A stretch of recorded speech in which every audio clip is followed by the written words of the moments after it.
There are nights when, just before sleep, a restless thought stirs inside you, a kind of disquiet that seeps into your bones. You lie in the dark, eyes grazing the ceiling, and wonder, why does life so often feel clouded by confusion, misunderstanding, or the draining presence of those who seem to take far more than they give? Have you noticed how certain people appear drawn to you when you're uncertain, afraid, or quietly searching for approval, a magnetism that both unsettles and compels? Perhaps you recall a moment from earlier today or last week when you left a conversation feeling oddly diminished, as if a subtle theft had occurred under the guise of friendship, family love, or professional camaraderie. You replay the words in your mind. What exactly did they take? Why do you feel less whole, slightly frayed at the edges? It is a question that has plagued thinkers and poets for ages, the perennial issue of toxic relationships and the subtle dance between shadow and light within ourselves. Carl Jung, the great Swiss psychologist, once wrote, "One does not become enlightened by imagining figures of light, but by making the darkness conscious." Imagine that within you there exists an unexplored room, a space where your fears, doubts, and unclaimed potentials reside, neglected and silent. Most people avoid this room, hiding from their own complexity, hoping light will come from outside, a rescuer, a circumstance, or the approval of others. Yet the very avoidance of this inner space is what makes you vulnerable to those who sense your uncertainty, your longing for comfort at any cost. Close your eyes for a moment and picture a hallway in your childhood home. Columns of dust swirl across the floor. In the farthest room, something waits, the unresolved, the unspoken, the unexplored. You may sense it in brief flashes, the sting of jealousy, the pang of regret, the sudden flare of defensiveness when criticized. Toxic people are drawn, as if by instinct, to these unopened doors. They probe for weakness, seek entry through your silence and hesitation, feeding off what lies neglected in your own psyche. You've likely seen it before. At the office, there's the colleague who always needs your help, but never truly reciprocates. In a friendship, it's the person who listens only to interrupt with their crisis. Or perhaps in moments of love, you felt a subtle manipulation, the quiet guilt that follows a refusal, or the quiet resentment after giving in. Each of these moments is a whisper from the shadowy room of the soul, a call to confront the parts of yourself you'd rather ignore. What if the first secret to escaping the orbit of toxic people isn't the perfect comeback or the art of boundary setting, but a courageous willingness to explore your own shadow? He who looks outside dreams. He who looks inside awakes, Jung reminds you. The journey begins not with the world, but with yourself. The more you know your fears, own your needs, and recognize your patterns, the less you are unconsciously available to be drawn into someone else's drama, manipulation, or resentment. Picture yourself, months from now, standing in that dim, neglected room, candle held high. You see what you have avoided, the fears of loneliness, the longing for validation, the harsh inner critic whose voice echoes from the walls. By meeting these shadows with honesty, neither denying them nor letting them rule your life, you begin to change. Where uncertainty once lived, clarity sharpens. Where you feared judgment, self-acceptance roots itself like a sturdy tree. Consider the words of Friedrich Nietzsche, who asked, "Whoever fights monsters should see to it that in the process he does not become a monster." And if you gaze long enough into an abyss, the abyss will gaze back into you. The confrontation with your inner darkness is not a descent into despair. It is the necessary path to freedom. With each step, you create a space where toxic people find no grip, no secret doorway into your heart or mind. This is the first key, the courage to turn within, to question the stories you tell about yourself and others, and to recognize that every external conflict begins in the unrecognized inner world. As the chapter closes, ask yourself, when was the last time you explored your inner darkness, not as something to fear, but as a wellspring of wisdom, resilience, and self-possession. What shadows await your acknowledgement? And what might you find if you dared to enter that room? The journey has just begun, and already the path shimmers with possibility, curved shadows, and the promise of transformation. Where will it lead you next? You awaken to a slant of morning light, and brushing sleep from your eyes, feel the lingering aftertaste of last night's questions. Why do you, through all your striving and kindness, sometimes become a target for those who drain your energy or tangle your emotions? The answer is both unsettling and liberating. Much of what makes you susceptible is hidden behind the everyday mask you wear, a mask that seeks approval, harmony, or invisibility.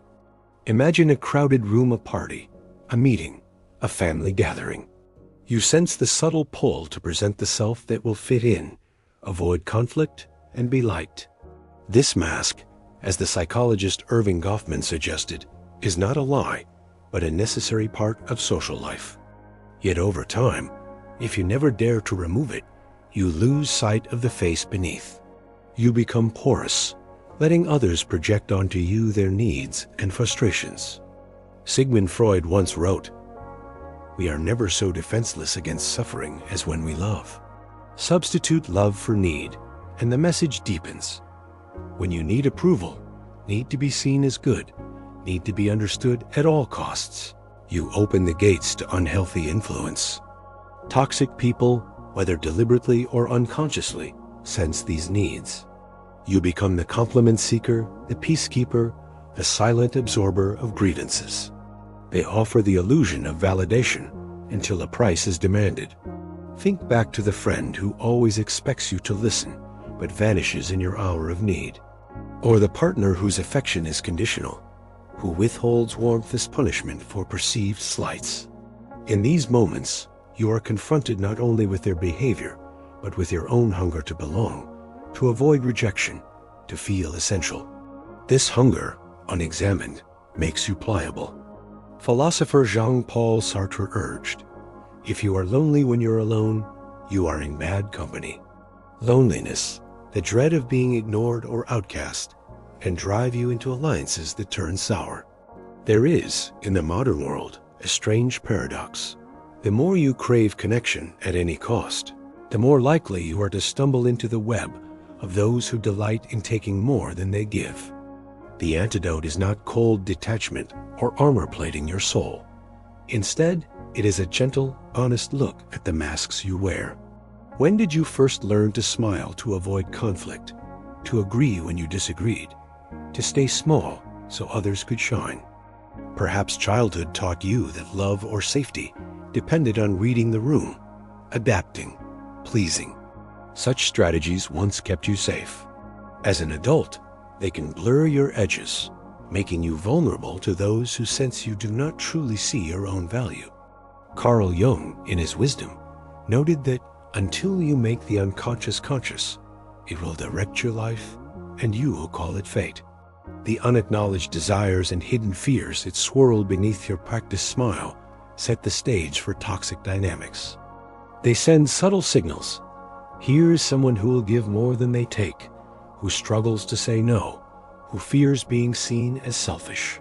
In truth, your deepest vulnerability is not weakness, but the unseen pattern that repeats until you recognize and gently unmask it. Pause and reflect. When was the last time you said yes when you wanted to say no? Or stayed silent to keep the peace, though your spirit rebelled? These are not failures, but signposts pointing to the places where your authentic self waits, hesitant but resilient, hoping you'll give it space to breathe. To master the secret that repels toxic people is to begin a quiet revolution within. You honor your needs, not with anger or shame, but with the brave clarity of one who seeks truth over comfort. As you gradually unmask yourself, you reclaim the power to choose your responses. You become less reactive, more deliberate, drawing healthy boundaries not as walls, but as expressions of self-respect. Visualize yourself once more in that gathering, a room filled with shifting personalities, energies, desires. This time, beneath the surface, you are anchored. You recognize the flutter of old needs, but greet them with understanding. The mask lessens its hold, and you move through the world with a presence at once gentle and unyielding. Ask yourself, what mask do you tend to wear most often, and what lies beneath it? In the next chapter, you will journey further beyond masks into the realm of boundaries, the invisible lines that safeguard your soul and teach the world how to treat you. Are you ready to draw those lines, not in anger, but in quiet confidence? You return again to your inner landscape, heart heavy with memories of the masks you've worn. You're beginning to see the cost, not just measured in drained energy or lost time, but in the subtle erosion of your sense of self. The next step, the one that transforms vulnerability into quiet strength, is learning the art of boundaries, not the brick walls of isolation, but the invisible, living lines that honor both your needs and your dignity. You may remember the first time you heard the word boundary, perhaps in a book, in therapy, or whispered in a moment of crisis. It sounded clinical, almost defensive, as if you were expected to barricade yourself against the world. Yet, what if a boundary is not a wall, but a declaration? I exist, I matter, and I have the right to shape my experience. Think of the forests you loved as a child, the hush beneath the trees, the way each path was marked by the interplay of sunlight and shadow. The forest does not shout its presence, yet each tree claims a space in the soil, reaching for light, drawing nourishment. To flourish, you too must learn where your space begins and ends, gentle, firm, unmistakable. Why is it so difficult? Because for years you may have internalized the idea that to love, to be a good friend or child or partner, means giving until it hurts. You may have absorbed the message that saying no makes you cold, selfish, or unkind. But listen, what if no is the ultimate act of self-loyalty, the way you protect the sacred ground of your well-being? Carl Jung observed, the greatest tragedy of the family is the unlived lives of the parents. These words ring out, echoing across the generations, a reminder that unspoken needs and sacrificed dreams often breed resentment, manipulation, and overreaching in others. When you betray yourself by erasing your boundaries, you invite others to do the same, sowing seeds of confusion that toxic people are only too eager to harvest. You might recall a story from your own life, a loved one who guilted you for taking time for yourself, a colleague who unloaded extra work onto your open hands, a friend who expected you to always set aside your needs for theirs. Maybe you said yes to avoid discomfort, only to feel bitterness later towards them, but also towards yourself. Consider the wisdom of Brené Brown, who says, daring to set boundaries is about having the courage to love ourselves, even when we risk disappointing others. Boundaries are not punishments you inflict, but acts of truthfulness, statements of what you can and cannot give, what you will and will not accept. Each time you clarify your boundaries, you send a new signal to the world. I respect myself enough to guard my peace. Envision a scenario at work. A colleague hands you urgent tasks late on a Friday. Your old self feels the familiar tug. If you refuse, you'll seem difficult, uncooperative. Yet deep down, you know too many yeses have left you depleted. This time, you take a slow breath. You say gently but clearly, I won't be able to get to this until next week. The first time might tremble in your throat, but with each repetition, strength grows. It is in these moments of discomfort, when you risk another's disappointment or anger, that the toxic elements reveal themselves most clearly. A healthy person may grumble, but will eventually respect your stance. The toxic one reacts with outrage, blame, or manipulation. The clarity of your line exposes their hunger for control. As you persist, you notice a curious shift. People who once sought to take advantage begin to drift away, naturally repelled by your calm certainty. Your life, once crowded with drama and intrusion, becomes quieter. The silence is unnerving at first, but gradually fills with a new sense of possibility, a space for honest relationships, for creativity, for rest. Boundaries do not guarantee immunity from toxic people, but they make you less available to their games. You become less easy to fool, harder to hook, more magnetic to those who value and recognize your inner strength. Now, as you stand at this turning point of your journey, consider, where in your life do your boundaries blur or vanish? Who are the people that challenge them most?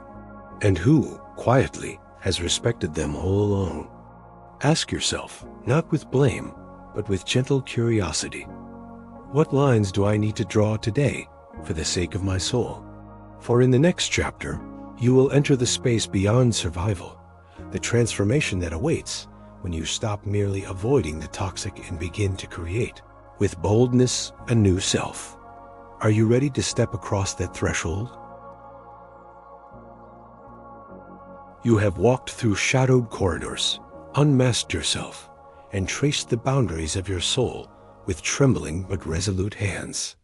Now, what follows after the fortress is built and the storm passes? There is a strange and sacred hush and emptiness where the drama once lived, a raw silence that can feel both liberating and desolate. It is here, in this space beyond survival, that your journey turns from defense to creation. At first, you may mistake the absence of chaos for loneliness. Relationships that once demanded your energy have faded, and a subtle ache may whisper that perhaps you have become too hard, too distant, too unwilling to bend. But pause and look more closely. Is this true isolation, or the first taste of freedom?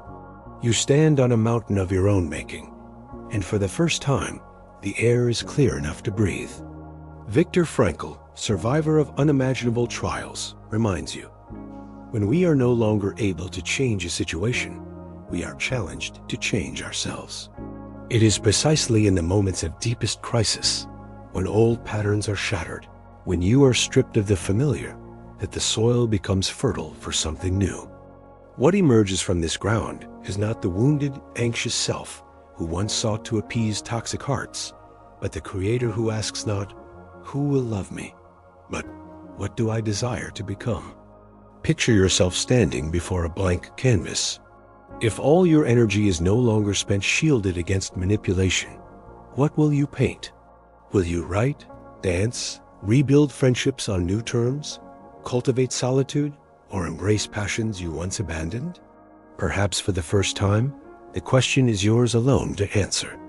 Remember how, as a child, you built imaginary worlds from sticks, stones, and the shells of insects? That capacity for creation still lives in you, waiting just beyond the bounds of fear. Psychologist Abraham Maslow called this the realm of self-actualization, when you turn from survival to the pursuit of meaning, risking joy, truth, and self-expression for their own sake. Yet beware, toxic influences may linger on the edges of this new terrain, testing your resolve. Occasionally, old voices may whisper, "You owe me." Don't be selfish. You'll end up alone. If you listen closely, you'll notice these are not your deepest truths, but echoes of yesterday's scripts. The antidote is not further withdrawal, but conscious creation, the decision, renewed each morning, to fill your day with choices that nourish and reflect your real values. Imagine waking with the sun. You stretch, feeling both the wounds and the wonders of all you have endured. You resolve today to spend your energy not repairing or defending, but building one act at a time a day that honors your integrity. Maybe it's a difficult conversation, a new hobby, a moment of grateful silence. Little by little, your horizon broadens. Friedrich Nietzsche exhorted his readers to become who you are, not the echo of another's expectations, but the unique creator of meaning from your own experience. Does this mean you will never feel pain, confusion, or loneliness? Of course not. But from this place, such feelings become signals, not shackles. Invitations to adjust, to grieve, to celebrate growth. Those once drawn to your uncertainty, those who fed on your need to please or fear of exclusion, now find nothing to nourish them. In their place, new allies emerge. People drawn to your authenticity, honesty, and self-respect. These are companions for the journey, not burdens to carry. Look around your renewed landscape. What beauty can you nurture here, where once there was only anxiety? What friendships will you invite? What projects, dreams, or quiet moments will you claim as your own? The world shifts as you do, not in some magical instant, but in the slow, brave accumulation of choices aligned with your truest self. Let an ancient proverb guide you. When the student is ready, the teacher appears. Who or what will you allow to teach you in this new chapter? Fear or hope, scarcity or imagination? To create is to choose your answer each day, shaping a life in which toxic energies have no place. As the light changes in your inner world, ask yourself, what can I build now that I'm no longer at war? How will you shape your gaze now that survival gives way to creation? In the final chapter, you will bring together all you have learned, forming not just new habits, but a new way of being. Are you prepared to live as the creator, no longer threatened by shadows, but radiating your own clear and vital light? You have walked this far through shadowed rooms, past the tangled roots of need and habit, across the unsteady bridges of boundary and creation. Now you stand before a lit doorway, the place where inner work turns outward, reshaping your life and the world you touch.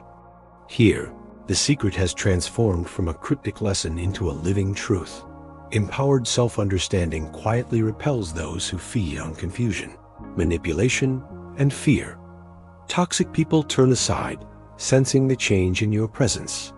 But what happens in this rare, shining clarity? What are you to do with the strength you have uncovered? You are not the person who first entered this journey. The doubts, the old ache for approval, the tug toward unhealthy entanglement, they have not vanished, but they no longer command your decisions. Where fear once narrowed your path, acceptance and curiosity have carved new trails. Now, when you meet someone's disappointment, anger, or subtle manipulation, a lightness holds you steady. You become the calm in the storm, the clear lake that no longer reflects every passing cloud. The philosopher Alan Watts said, "Trying to define yourself is like trying to bite your own teeth." Now, instead of definition or defense, you practice simple being. You show up wholly in each moment, sometimes certain, sometimes lost, but open, rooted, and awake. Toxic energy cannot thrive in such clarity. It ricochets harmlessly, seeking shadows that are no longer yours to offer. You meet attempts at guilt or control not with argument, but with silence, self-respect, or gentle humor, moving on without the ghostly weight of unfinished arguments. Can you see the difference? Once, your days filled with anxious anticipation, who will need, demand, or drain you next. Now, you move deliberately, channeling energy into what matters. Honest conversations, purposeful work, laughter, solitary joy. New connections bloom people who are drawn not by unspoken contracts of sacrifice, but by mutual respect and inspiration. You exchange rather than trade, give and receive rather than tally debts. Of course, you are not invulnerable. Moments may arise when insecurity flickers or doubt clouds your vision. In these times, you remember the path. Turn inward. Acknowledge what hurts or frightens you. Name it, tend it, and bring it to light. Toxic people lose their hold, not because you are untouched by pain, but because you claim your pain as part of your living wholeness, not a weakness to be exploited. Your story becomes one of integration, not avoidance. Think of Carl Jung's words, "I am not what happened to me. I am what I choose to become." Now, the choice is conscious. To live with courage, not perfection. To meet the world's troubles not just with armor, but with creative engagement.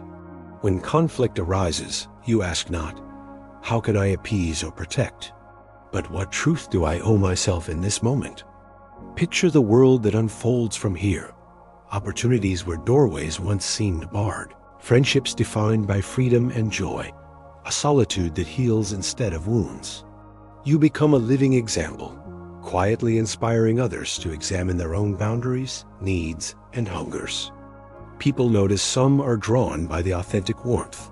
Others keep their distance, unable to play the old games.